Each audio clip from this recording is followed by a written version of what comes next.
A wonder-working power in the precious... Incredible as they seem, are not the results of mass hysteria.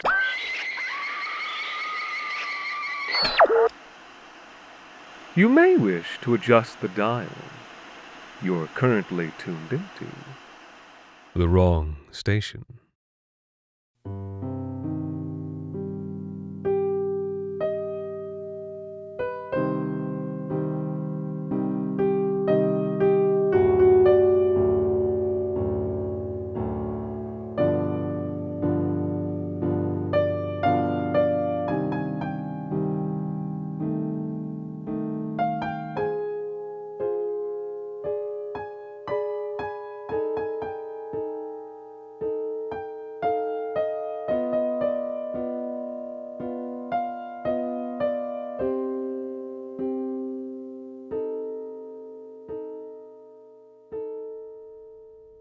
I wasn't in the game when the Flatiron Building went up.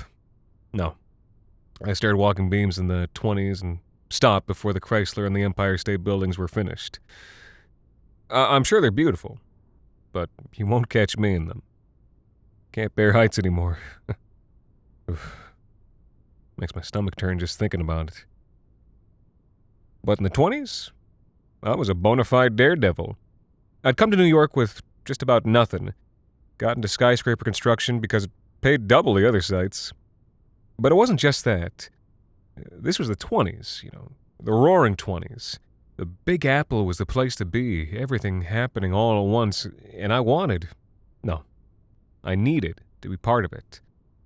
Didn't matter that I didn't have a plan or that I didn't even really know much about building skyscrapers. Being there, being a part of it, that's what mattered to me. The building I started on was going to be 86 stories. No Empire State Building, but, that's more than twice as tall as anything in Europe. It was great for about 3 weeks. 6 stories up, I was really getting the hang of riveting. Got cocky. Then I slipped off a beam and fell 15 feet right onto a concrete slab. Broke my leg in 3 places.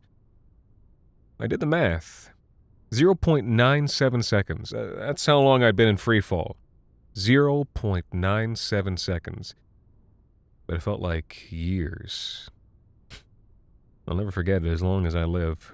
Hair pushed back, clothes flattened against my skin, wind roaring in my ears. Not even enough time to scream. Just an open mouth filled with cold city air.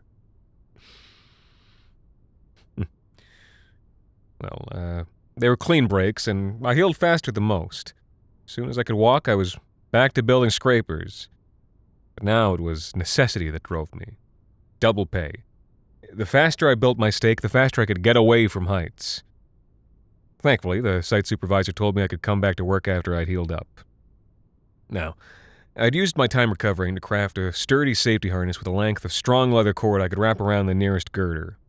The other ironworkers said I was scared, yella, a coward. I said I'd been humbled. My first day back, I walked past security, punched my time card, and then stood in the guts of the tower. Those 3 months, we'd gone from 6 stories of metal framework to 25. Far above me, men crawled, crab-like over the steel skeleton, bright and fleshless in the morning light, a bleached leviathan from eons past, pulled from the depths by mysterious currents and discarded in Manhattan like so much jetsam. Now the air and sun bleached its bones, now bird shit splattered its remains. Now we, curious scavengers, worried over its corpse in search of an ounce of flesh, not a thought spared for the forces that deposited this bounty, or their motivations. We were dark sorcerers resurrecting 200 vertical feet of carcass. And we weren't even 1/4 finished. My feelings were not reflected in the other men. You had to be a little crazy to walk those beams. I recognized myself in many of them, my pre-fall self. Being a part of something important, that was all they wanted. That and the money that proved their involvement. But Whitley, his relationship to the tower was unique. I met Whitley that first night back, although I didn't know it at the time. I had to come back after dark. I'd left my work gloves. People were always sneaking onto the site, couldn't leave your stuff laying around overnight. I found them on the 5th floor. The lower levels had sturdy concrete, but above me the beams criss-crossed up into the night. It all looked different in the darkness. Nearly a full city block of open, unfilled space. It was almost like a church. Then, right behind me, a sound like a gunshot. I dove behind a beam, banging my knees hard in the process. A long silence lingered. Once the blood stopped pounding in my ears, I peeked out. A rivet lay still on the floor, like a bird that flew headfirst into a window. I pocketed it and looked up, all the way up, to where we'd been working just hours earlier on the 25th story. Somebody must have been damn careless to leave a loose rivet rolling around up there. I shined a work light skyward, the framework casting crazed shadows into the night which swung and swayed against the silent towers around me. Nothing. Then, halfway to the top, something scampered, whisper-like, through the shadows. "Hello?" I shouted. "Is someone still up there?" No response. I shrugged. I was sure I'd just imagined it, even as a prickle of primal fear ran down my spine. Either way, I was off the clock, and there was no way I was spending even a second up there at night. The mere thought of stepping across the beams in the pitch black, not knowing if my next step would hit iron or air, made me nauseous even while standing on solid ground. So I walked out, but I left the work light on, just in case someone was up there. The next morning, I was walking the iron frame near the summit. I kept my eyes up, but weakness lingered in my knees from the previous night. The city jumped and twirled below to a rhythm only it could hear. Vertigo. You either lead the dance or it leads you. Gyrates you into hypnosis, waltzes you into oblivion. I knew the steps, but all I could think was, is this the moment that buckles my leg? How about this one? How about this one? I didn't see Whitley approach me from behind. "Hey, pal," he said. He clapped my back hard enough to push a less cautious man to his death. I gripped the nearest beam, feeling the bandolier on my harness clack against my tools. "The hell do you think you're doing?" I shouted, out of anger and to be heard over the wind. "Oh, sorry about that," he said. "Name's Whitley. Just want to thank you for leaving that light on for me last night." The skittering shadow flashed through my mind. "That was you?" I asked. "What are you doing up there?" "Well, overtime, you might say." He chuckled. The sickening pirouette. "Plus, being up here at night's a different experience." I didn't know what to say to him. I gave him a grim nod and tried to go back to riveting. He tapped my shoulder again. "Pal, I just thought I'd tell you, that harness you got on?" He pointed to the leather strap that bound me to the nearest beam. "Well, none of them other boys are wearing them. It ain't regulation." I eyed him for a long moment. "It ain't regulation," I admitted. "It also ain't negotiable." Whitley raised his hands in surrender. "Message received, Boy Scout." He pirouetted again and walked away as confidently as if it were just another sidewalk, whistling Dixie as he went. Only then did I notice Whitley wasn't wearing work boots. He was barefoot. Each day after work, me and the boys would gather somewhere for drinks. Prohibition was just another word in that town. On good weeks, we'd commandeer a 12-top at Buc-ee's and hoot and holler to the floor show, telling every girl who'd listen about what it's like to awaken a giant.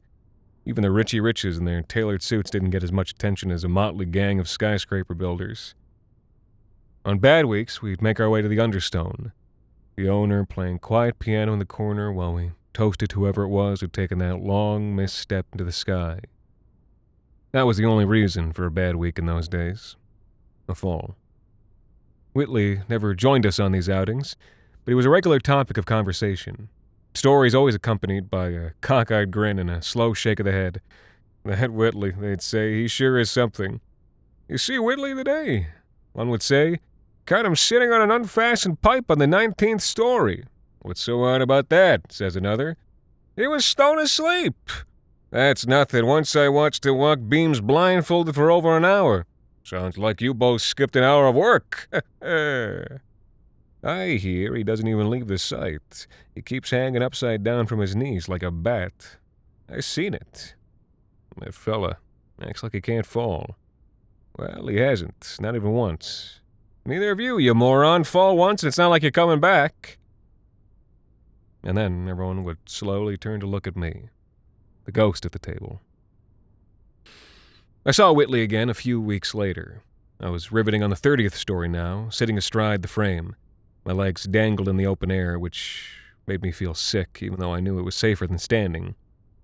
"Hey, pal, you know what the tallest building on Earth used to be?" It was Whitley's voice, coming from above. I craned my neck up. Whitley was on a beam looking down at me. Well, that's not exactly correct. He was hanging from the beam, bare fingers gripping the flange. It was near the end of the shift, and the setting sun cast his body in shadow. I looked away, not wanting to see him fall. "Damn it, Whitley, get down from there!" I said. He acted like he hadn't heard me. "Great Pyramid of Giza. Almost 500 feet, and it's been there for nearly 4,000 years. He began to swing gently back and forth. Then there's this big a shrine in Ceylon. That's 400. St. Mary's Church in Germany used to be taller than 500, but a spire collapse in 1625 took it down to 450 or so. Well, then there's the Yongging Pagoda in China. Over 500, they say, except it burned in 500 and something AD. I watched Whitley's shadow. As he spoke, he swung faster and faster like a child on monkey bars. His fingers released, launching him airborne. I closed my eyes and covered my ears. The beam bucked beneath me for a moment. I opened my eyes. Whitley stood before me. He completed his jump with gymnastic poise. He motioned for me to take my hands from my ears. I did, heart pounding. "You notice something? All those buildings were religious-like. Kind of makes you wonder, yeah." "Wonder what, for God's sake?" I spat out. "Exactly," said Whitley. "For God's sake. If those tall buildings were all for gods, then ain't you curious which god we're building all these skyscrapers for?" And with that, Whitley walked back to his workstation. I looked around me. Most of the other workers were shaking their heads, grinning, already telling this latest Whitley escapade to the other iron workers.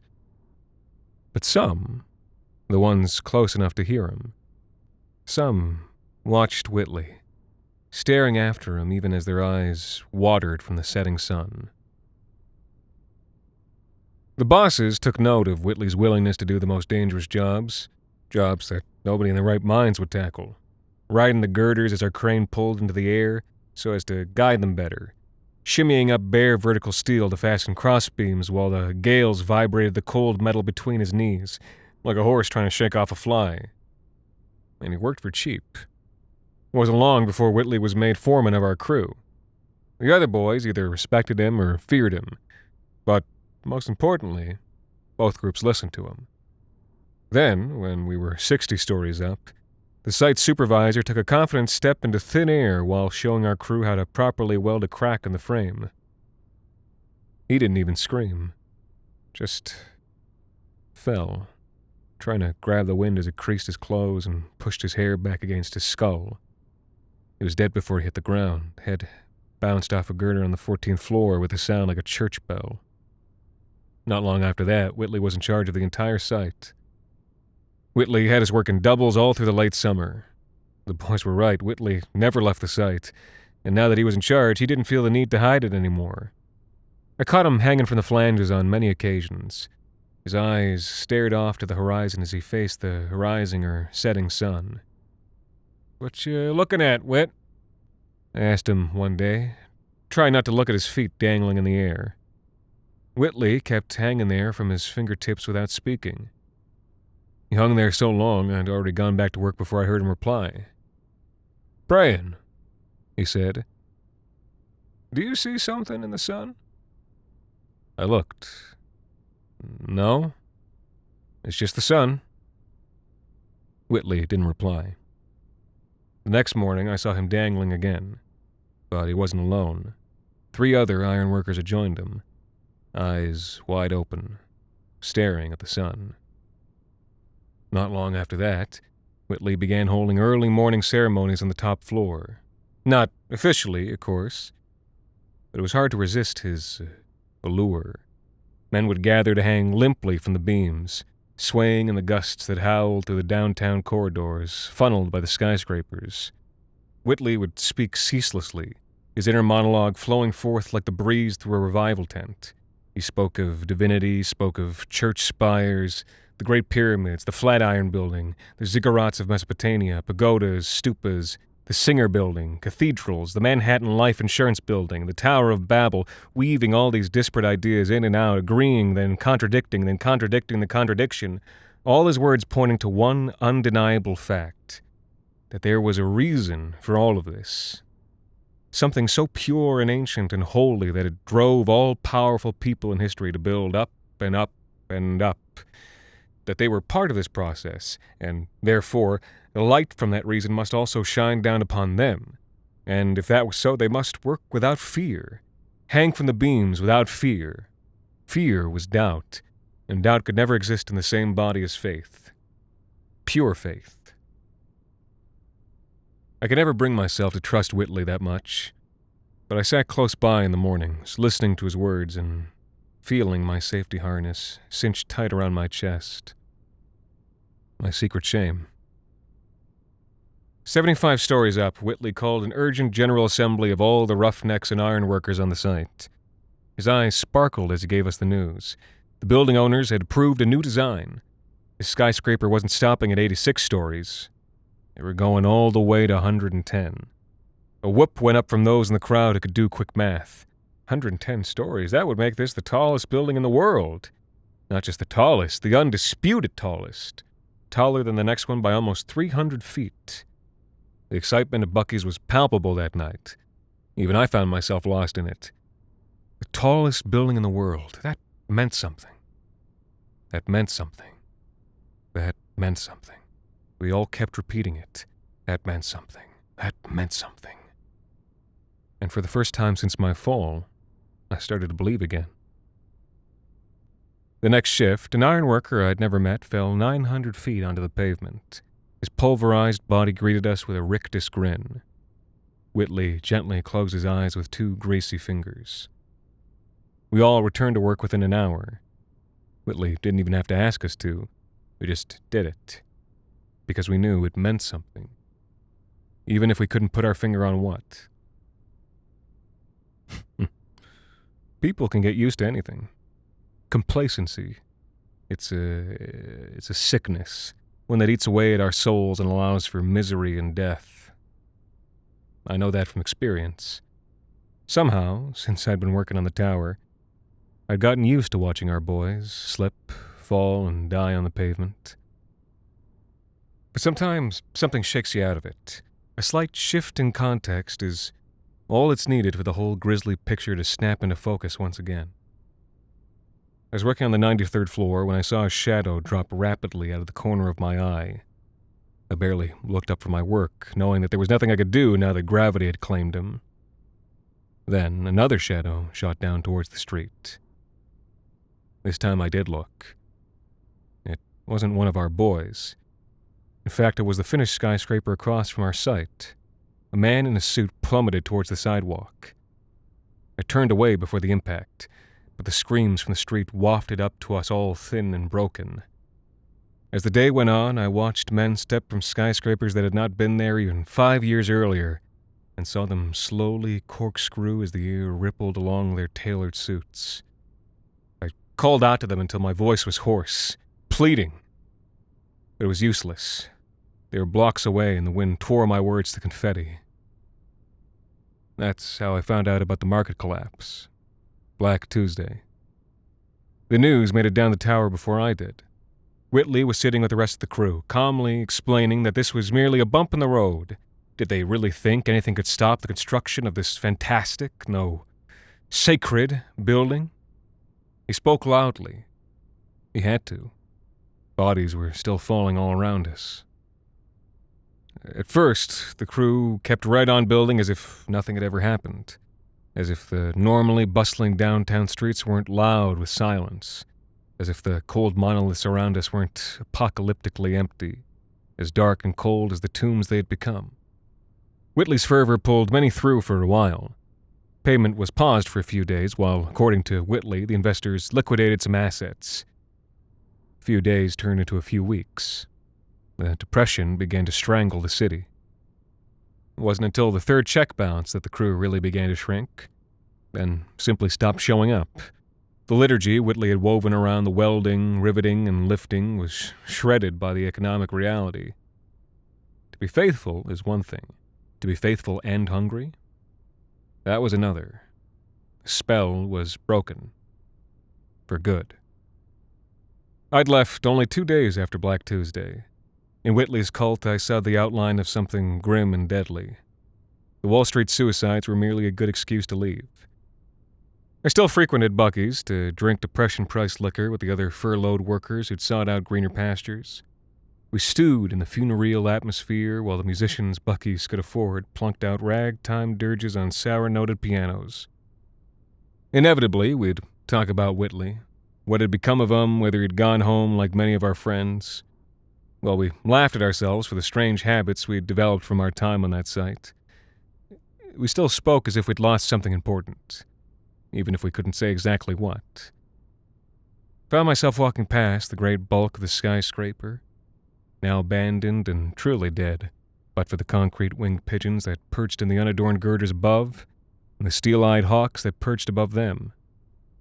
There was no sign of Whitley, and no sign that his temple, for it was his, would ever be completed. In early spring the next year, I received a message from the investors asking me to assess the site. I agreed, grateful for the scratch, and met 2 of them for lunch to sort out the details.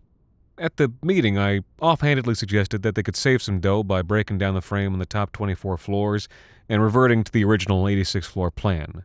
The 110-floor plan was a waste of money. The 2 men went quiet for a moment, looked at each other with inscrutable faces. Then one of the investors spoke. We never had a 110-floor plan. I didn't even know how to explain. It was too ridiculous, too wild. They'd never known what Whitley was up to. They just trusted him, trusted that the work was getting done the way they'd told him. They never figured on a zealot. I did my site assessment on a cold March morning, pre-dawn. The building site, once a hive of activity, was deserted, adorned with nothing but ice. The security fences and no trespassing signs were long gone. I assumed they'd been transformed into firewood by the shanties that had become all too common. I wrapped my overcoat tight around myself and entered the supervisor's office. Whitley's office. No sign anyone had been there in months. His fraudulent 110-story blueprint sat on a drafting table, illuminated by ambient street lights. I grabbed them as evidence. My elevator key still worked. The wind was wild, shaking the wire mesh cage like a can of paint, and I made the mistake of looking down. The building twisted away from me, following those hideous ley lines of vertigo, leaving me to hover in thin, cold air. I looked away. It had been months since I'd been any higher than 4 stories. The city yawned open and fear poured down my spine. Unprepared, a sleeping fawn caught in the jaws of a predator. I got off on the top floor. The building was supposed to cap at 86 stories, and Whitley's additions before the shutdown had taken it to at least 105. But as I stared up, mouth agape, I realized Whitley had been busy during our furlough. The structure now continued well past 110. Was it 120? 125? It was hard to tell. It spired up and away into the sky, hooking off to the east with framework jutting out at odd angles, not following any building code I recognized. It was like trying to see through a hedge full of thorns. Somewhere high above, I could hear the percussive beat of a hammer. Fear forgotten for a moment, I clipped my safety harness to the nearest beam and began to climb. The going was slow. Whitley had built the structure without the pretense of anyone else using it. Beams were riveted at odd angles, optimized for a single person clambering through them. I had the ridiculous idea that I was seeing a skyscraper as it would look in nature, without the interference of man. I climbed on. 10 minutes later, it was impossible to tell how far I'd come. Whitley had disposed of the idea of stories. The framework served no purpose except to hold more framework. The hammering carried on, unceasing. I clipped my harness to the next beam, and I noticed the cold steel beneath my hands was now rusted iron. At some point, he'd run out of our materials. Whitley must have salvaged from other work sites and the dump. Higher and higher. The hammering grew louder, more frantic, but still no Whitley. The iron had turned to scrap materials. Rebar, car parts, cast iron pans hammered flat and pin-cushioned with rivets. The narrowing tower swayed with the wind, creaking and pinging as it settled. Somehow it held. I clipped my harness to wherever the bandolier could fasten. It wasn't too much longer before I saw Whitley. He was hard at work, hunched over a fence post. He had been the one to take down the security fence, reappropriating it into the skeleton of his tower. His arm raised and came down quick. Close up, each hammer strike was a gunshot. I'd never thought of Whitley as strong, but the thought came to me now. I kept my distance. "Whitley!" I shouted. "Come down, we need to talk." Whitley looked around, wildly. His face was 40 years older, his eyes blood-red like knife wounds. He'd never stopped working, had he? His pupils rolled for a moment before settling on me. He smiled and came towards me on bare feet. Even in his exhaustion, he still danced over the uneven terrain, sure-footed as a mountain goat. He stood before me, taking me in. "I suppose you're going to tell me to stop," he said. "Not me. The investors." "Investors." Whitley spat the word over the side of the tower. "They're cowards. Idiots. They don't get what we're doing here. What I'm doing here. Nobody does. I only realized it myself a few weeks ago." "Realized what?" "I had a crisis." He looked at me, guilt in his eyes. I had lost that feeling, that excitement that drove me. But in that low moment, the tower finally took that moment to speak with me. "What did it say, Whitley?" Whitley put his hands on my shoulders. I could feel the calluses on his fingers through my jacket. "It said that I would know what it was for once it was finished." Whitley grinned, the corners of his mouth trembling. "And I would know it was finished once I knew what it was for." His eyes searched mine. His face fell. He looked down at where my safety cord connected to his tower. "But you were never going to understand this," he said. "Not ever." His hands clenched as if he was going to throw me over the side. But instead, he dropped his arms. The dawn sun rose behind him. As if sensing the first morning rays, Whitley spun on his heel. "Look! Look!" said Whitley. He was pointing to the heart of the sun. "Can't you see it?" I looked, then shielded my eyes. "Whitley, there's nothing there," I said. "Just come down. We'll build more tomorrow, I promise." I reached out to him, but Whitley knocked my hand away and stepped beyond the reach of my safety cord, all the way to the edge of the tower. He was still staring directly into the sun. "It's in there. It's twisted, royal and dancing. Bigger than anything. Oh, God, it's incredible. It's looking right at..." "Oh." Whitley blinked, staggered by whatever he'd seen. He glanced down, as if noticing the height for the very first time. Starry-eyed with vertigo, he stepped back to regain his footing. But for the first time, didn't strike true. A slight miscalculation, a tiny imbalance, and Whitley fell. He didn't make a sound, and as if taking his cue, the entire structure groaned and shuddered before the last dozen feet collapsed beneath me. For the briefest moment, I felt the entire weight of the Earth's gravity turn its attention to me. It pressed into my back, urging me down, down, down toward the sidewalk. And then the harness tightened, and then the harness held. I dangled in the air at the crown of Whitley's unfinished masterpiece. Idol, God, whatever it was. The earth spiraled beneath me as the wind spun my body like a top, and even with the gale-force gusts, my ears picked out the tether creaking under the strain.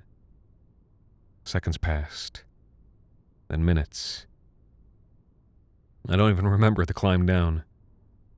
The wind carried the falling debris as far as 52nd Street. But Whitley's body was never found. Or maybe his death was covered up by the new foreman.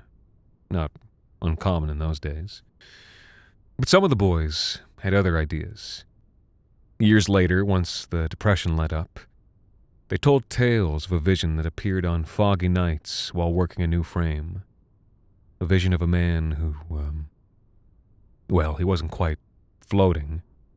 He was falling, but without falling. Twisting in the air, clothing rippled, hair whipped back, eyes wild, screaming like the ground was rushing up to meet him, but not moving an inch up or down. He'd float there for a minute or more before suddenly plunging into the mist. Sometimes he would fall 4 or 5 times in a single shift, his terrified screeches ripped to shreds by the howling wind. I don't believe it. You'd have to be a fool to. Except, when Whitley told me to stare into the sun, I think I did see something. Something moving just on the edge of the brightness, roiling and writhing as it watched Whitley build. He believed so much that it blinded him. He could never understand. Some gods don't want your faith. They just want your sacrifice.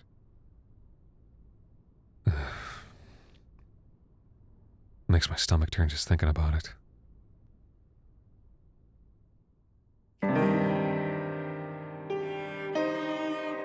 The Wrong Station is made possible with the generous support of our listeners on Patreon. Patrons can listen to The Wrong Station ad-free, as well as get access to bonus episodes, discussions, and more. This week's episode, The Tower, was written by Jacob Duarte Spiel and performed by Anthony Botelho. Thank you to Elizabeth Kelly and Philippe Bloomquist for helping us keep the lights, off.